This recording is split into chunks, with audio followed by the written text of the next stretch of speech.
আজকে কলকাতা বুঝিয়ে দিয়েছে মমতা ব্যানার্জির রাজনৈতিক দিন শেষ।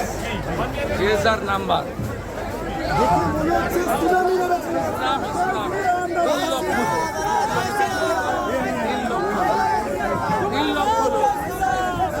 সব সিটে হারবে, কোনো প্রতিবাদ হবে শেষ। মমতা ব্যানার্জির রাজনীতিরও শেষ। ডায়মন্ড হারবার হিংসা হয়, ভোট দিতে দেওয়া হয় না, বিরোধীদের উপর আক্রমণ হয়, হাজার অভিযোগ রয়েছে। ডায়মন্ড হারবারে কিভাবে আপনারা প্রতিরোধ করবেন? প্রতিরোধ সব জায়গায় যেমন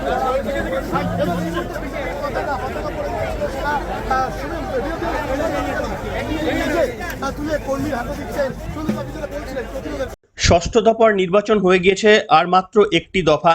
তারপরেই কিন্তু একেবারে হিসাবটা পরিষ্কার হয়ে যাবে যে দেশের মসনদে কে বসতে চলেছেন এবং বাংলাতেই আগামী দিনে ক্ষমতার রাশ কার হাতে উঠবে।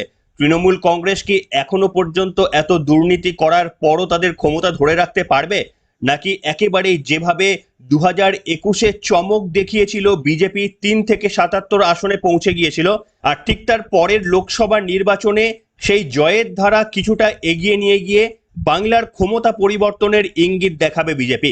তবে যে ভিডিও আজকে আপনাদের সামনে দেখাবো সেটা নিশ্চিতভাবে তৃণমূল কংগ্রেসের জন্য একেবারেই সুখকর নয়। রাজ্যের মাননীয় মুখ্যমন্ত্রী মমতা বন্দ্যোপাধ্যায় তার জনপ্রিয়তা দিন দিন কি কমে যাচ্ছে? কেন এ কথা বলছি আপনাদের নিশ্চিতভাবে দেখাবো। উত্তর কলকাতার রাজপথে মুখ্যমন্ত্রী মমতা বন্দ্যোপাধ্যায় রোড শো করলেন। নিশ্চিতভাবে তার মিছিলে তৃণমূল কংগ্রেসের কর্মী সমর্থক নেতা নেতৃত্বদের ভিড় ছিল বটে, কিন্তু রাস্তার দুপাশে লোক কোথায়? এ তো একেবারে শুনশান। দুটো ভিডিও আপনাদের দেখাবো। গতদিনে মাননীয় মুখ্যমন্ত্রী দুটো রোড শো করেছিলেন, সেই রোড শোর মধ্যে একেবারে শুনশান, দুপাশের মধ্যে কোথাও কোথাও লোক নিশ্চিতভাবে থাকলে অধিকাংশ সময়ে কার্যত হাত নাড়ার পর্যন্ত কেউ লোক নেই। এই হাল তৃণমূল কংগ্রেসের।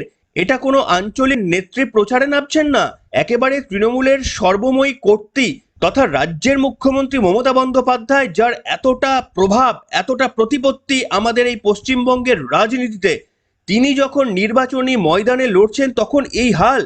উল্টো দিকে ভারতের প্রধানমন্ত্রী নরেন্দ্র মোদী প্রথমবারের জন্য রোড শো করলেন এবং সেই রোড শোর সময় যেভাবে একেবারে জনবিস্ফোরণ ঘটল মিছিলের দুপাশে, সেটা দেখলেই কার্যত আপনারা কিন্তু তফাৎটা একেবারেই বুঝে যাবেন।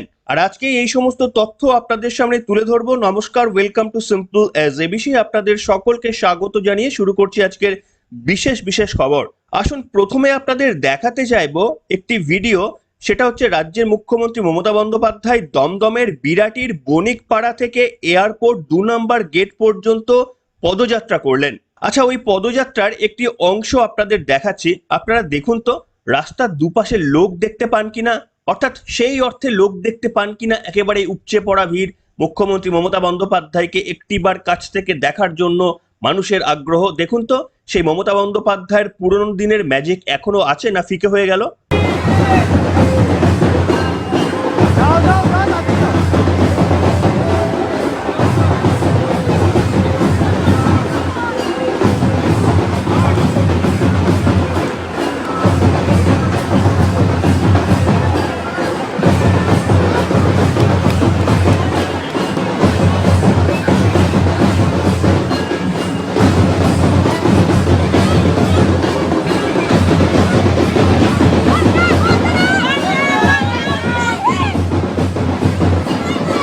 বিশ্বাস করুন, এই রোড শো যখন আমি নিজেও দেখছিলাম তখন কিন্তু আমি বিশ্বাস করতে পারিনি যে এই রকম অবস্থা তৈরি হবে, তাও আবার খাস কলকাতায়। এর আগেও কিন্তু বিভিন্ন জেলায় মুখ্যমন্ত্রী মমতা বন্দ্যোপাধ্যায়ের মিছিলে লোক কম হয়েছে বলে বিভিন্ন রকমের খবর হয়েছে, আপনারা হয়তো বিভিন্ন জায়গায় দেখেওছেন। আমি সেই খবরগুলো এই কারণে করিনি, কারণ আমি ভেবেছিলাম যে জেলার কোনো একটি অংশে তিনি রোড শো করছেন, সেখানে এত লম্বা রাস্তা জুড়ে মানুষ নাও থাকতে পারে। কিন্তু কলকাতার রাজপথে মমতা বন্দ্যোপাধ্যায় নামছেন, যে কলকাতা মমতা বন্দ্যোপাধ্যায়কে মুখ্যমন্ত্রীর পদে নিয়ে গিয়েছিল, সেই কলকাতায় যখন মুখ্যমন্ত্রী মমতা বন্দ্যোপাধ্যায় পায়ে হেঁটে একেবারে রোড শো করছেন, তার আশপাশে তার সঙ্গে এত জননেতা, তার সত্ত্বেও এইভাবে শুনশান, দুপাশে যেন কেউ লোক নেই। যদিও এক পাশেরই কিন্তু আমরা দেখতে পাচ্ছিলাম সেই ফুটেজে যেটা মমতা বন্দ্যোপাধ্যায়ের অফিসিয়াল পেজ থেকে শেয়ার করা হয়েছে, সেটাতে এক পাশেরই রোডটা আমরা দেখতে পাচ্ছিলাম, আর একটা পাশের রোড আমরা দেখতে পাইনি। কিন্তু যে মুখ্যমন্ত্রী মমতা বন্দ্যোপাধ্যায় সিপিএম কে হারানোর পর তাকে একেবারে কাছ থেকে দেখার জন্য মানুষের ভিড় উপচে পড়তো, যে একবার চোখের সামনে দেখা, কি এমন ম্যাজিক যে 34 বছরের এই অপশাসনকে একজন সিম্পল সাধারণ মহিলা পায়ে হাওয়াই চপ্পল পরে সাদা শাড়ি পরে একেবারে রাজনীতিতে তোলপাড় করে দিলেন, তাকে কাছ থেকে দেখার জন্য একটা আগ্রহ ছিল মানুষের। আর মাত্র 13 বছরে ক্ষমতায় আসার পরেই সেটা একেবারেই উধাও। আপনারা বলতে পারেন যে একটি রোড শোয়ে এরকমটা হতেই পারে। আমিও খেয়াল করছিলাম মুখ্যমন্ত্রী মমতা বন্দ্যোপাধ্যায় গতদিনে আরো একটি রোড শো করেছেন, সেটি হচ্ছে এন্টালি মার্কেট থেকে বালিগঞ্জ ফাঁড়ি পর্যন্ত। সেই রোড শোটাও যদি আপনারা দেখেন, তার বিভিন্ন অংশ জুড়ে কিন্তু দেখবেন রাস্তার দুপাশে কোনো লোক নেই, একেবারেই জনশূন্য। তার মধ্যে দিয়ে মুখ্যমন্ত্রী সহ তৃণমূল কংগ্রেসের নেতৃত্ব, ফিরহাদ হাকিমের মতো সব গুরুত্বপূর্ণ নেতারা রয়েছেন, তাদের কর্মী সমর্থকরাই যদি জড়ো হতেন তাহলে তো দুপাশে ভিড় হয়ে যেত। কিন্তু সেই উপচে পড়া ভিড় আমরা দেখলাম না। আপনাদের দেখাতে চাইবো দ্বিতীয় ভিডিওটি, যেটা এন্টালি মার্কেট থেকে বালিগঞ্জ ফাঁড়ি পর্যন্ত রোড শো করেছিলেন। একটা বিরাট লম্বা রোড শো, তার খানিকটা অংশ আপনাদের দেখাচ্ছি।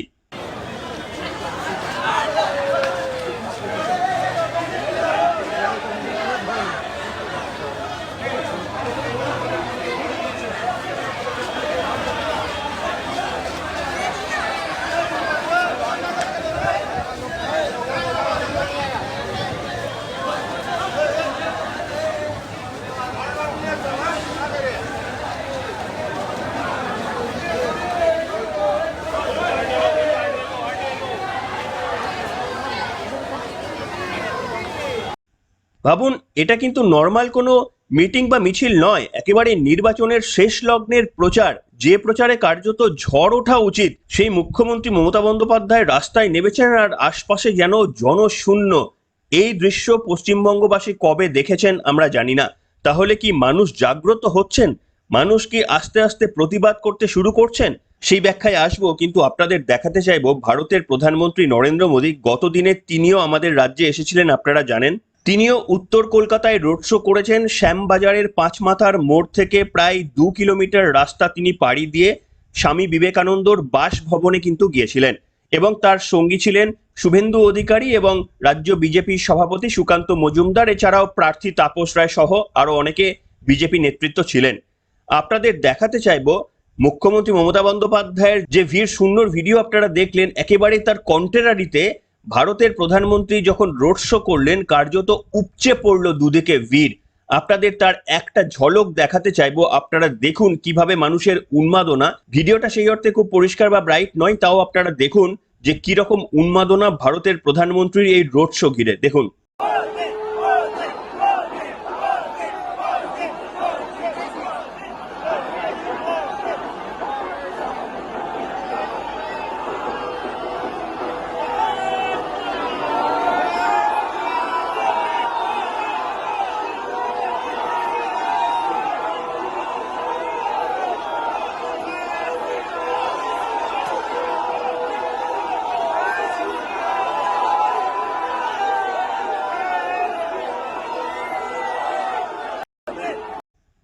দেখলেন বন্ধুরা, দেখুন এটা মেনে নেওয়া যেত যদি গুজরাটে রোড শো হতো এবং প্রধানমন্ত্রী নরেন্দ্র মোদী রোড শো করছেন, এরকম মানুষের উপচে পড়া ভিড়। উল্টো দিকে গুজরাটে গিয়েছেন আমাদের রাজ্যের মাননীয় মুখ্যমন্ত্রী মমতা বন্দ্যোপাধ্যায়, তার রোড শোতে সেরকম ভাবে ভিড় হয়নি। সেটা যদি হতো তাহলে কিন্তু আমরা মেনে নিতাম। যেমন তৃণমূল কংগ্রেস ত্রিপুরাতে যখন বিধানসভা নির্বাচনে লড়তে গিয়েছিলেন, তখন এই ধরনের ভিড়ের ছবি আমরা দেখেছিলাম। কিন্তু এটা পশ্চিমবঙ্গ, যেখানে নাকি লতায় পাতায় তৃণমূল, এত বড় সংগঠনের জোর যাদের রয়েছে, সেই মাননীয় মুখ্যমন্ত্রী মমতা বন্দ্যোপাধ্যায় রোড শো করছেন, অথচ তার রোড শোয়ে দুপাশে কোনো মানুষ নেই। এ তো অবাক কাণ্ড। এটা কিন্তু নির্বাচনের আগে মোটেই স্বস্তিতে রাখবে না তৃণমূল কংগ্রেসকে। এতদিন পর্যন্ত হয়তো অনেকেই ভাবছিলেন যে উত্তর কলকাতায় একেবারেই তৃণমূল কংগ্রেস হাসতে হাসতে জিতে যাবে, তার কারণ হচ্ছে কলকাতা হচ্ছে আগাগোড়া তৃণমূলের শক্ত ঘাঁটি। কিন্তু যে প্রচারের আমরা ছবি দেখলাম, দুটি পাশাপাশি আপনাদের দেখালাম, সেই প্রচারের ছবি কিন্তু সে কথা বলছে না। এই আবেগ যদি ভোট বাক্সে প্রতিফলিত হয়, তাহলে কিন্তু প্রচুর ভোটে পিছিয়ে যেতে পারে তৃণমূল কংগ্রেস। এবং এই যে প্রচার আপনাদের দেখালাম, এই রোড শোর ছবি কিন্তু বিভিন্ন জেলায় জেলায় মুখ্যমন্ত্রী যেখানেই গেছেন সেখানেই কিন্তু এই ছবি আমরা দেখতে পেয়েছি। আপনাদের মধ্যে অনেকে এটাও ভাবতে পারেন মুখ্যমন্ত্রীর রোড শোতে হয়তো সেইভাবে জনসমর্থন দেখা যায়নি বা মানুষের ভিড় দেখা যায়নি, কিন্তু তিনি যে জনসভাগুলো করছেন সেখানে নাকি মারাত্মক মানুষের ভিড়। অনেকে এটা মনে করতে পারেন। আপনাদের আরো একটি ভিডিও ফুটেজ দেখাচ্ছি। সেই ফুটেজটা হচ্ছে সত্যনারায়ণ পার্ক, কলকাতায় মুখ্যমন্ত্রী মমতা বন্দ্যোপাধ্যায় এই 1-2 দিন আগে একটি জনসভা করলেন এবং সুদীপ বন্দ্যোপাধ্যায়ের প্রচারে মুখ্যমন্ত্রী গিয়েছিলেন। আচ্ছা, একটা ভিডিও আপনাদের দেখাচ্ছি, আপনারা দেখুন তো মুখ্যমন্ত্রীর সেই সভাস্থল কি কানায় কানায় পূর্ণ হলো? আপনাদের দেখাবো সেই ছোট্ট একটি ক্লিপিং।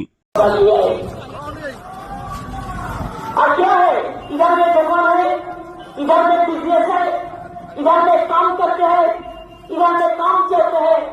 और वोट का टाइम में अब वोट नहीं देंगे, एक कभी हो सकता है। हमसे अपील करते हैं आपका पास, बिहारी लोग जो इधर में घोर है, इधर में रहते हैं, इधर में सब कुछ करते हैं, और हमारा सब उसका बराबर होता है।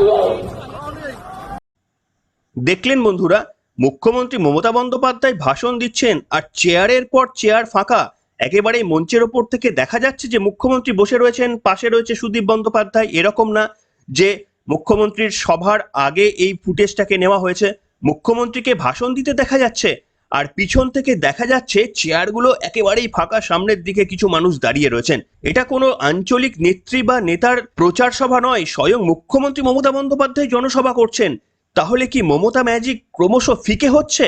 যে ধরনের দুর্নীতির ছবি এবং হিংসার ছবি রাজ্য জুড়ে ছড়িয়ে পড়েছে, সকলেই কি নিজেদের ভবিষ্যৎ নিয়ে তাহলে কি চিন্তায় পড়েছেন?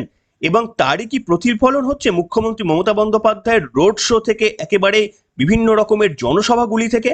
আপনাদের কি মনে হয়? নাকি আপনারা মনে করছেন যে এটা ব্যতিক্রমী চিত্র, এই একটা দুটোতে হয়েছে? আপনাদের যেটা মনে হতে পারে আপনারা লিখতে পারেন। তবে নিশ্চিতভাবে খেয়াল রাখবেন যে মোদি কিন্তু বাংলায় কথা বলতে পারে না। মমতা বন্দ্যোপাধ্যায় বলেন তিনি বাংলার সংস্কৃতি বোঝেন না, টেলিপ্রম্পটার দেখে তিনি বক্তব্য রাখেন।